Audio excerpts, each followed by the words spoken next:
अस्सलातु वस्सलाम अला सय्यिदिल मुरसलीन अम्मा बाद मोहतरम मेहमान खुसूसी और मेरी माँ और बहनों, अस्सलामु अलैकुम व रहमतुल्लाहि व बरकातुहू। इस राज को एक मर्द फिरंगी ने किया है आया, इस राज को एक मर्द फिरंगी ने किया है या के हर झंडा ना उसे खोला नहीं करते। जमहूरियत एक दर्जे हुकूमत है इसमें, जमहूरियत एक दर्जे हुकूमत है इसमें, बंदों को गिना करते हैं तोला नहीं करते। प्यारे दोस्तों, यौम जमहूरिया के अनवान पर आपकी समाते और आपके रूबरू ये इतना सा तालिबे इल्म चंद लफ्ज कहने की जिसारत कर रहा है। उम्मीद है कि नेक दुआओं से नवाजेंगे इंशाअल्लाह। दोस्तों, हिंदुस्तान को 1947 में आज़ादी मिली, मगर हमारा अपना कोई कानून न था।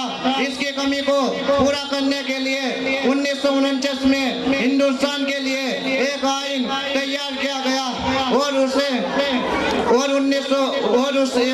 26 जनवरी 1950 को पूरे हिंदुस्तान के लिए नाफिज किया गया। इसीलिए इस दिन को हम यौम जमहूरिया के नाम पर हर साल मनाते हैं। ये आइन पूरे मुआशरे के लिए तस्लीम किया गया है, क्योंकि हर फौज को अपने मजहब और इसकी को अपने हर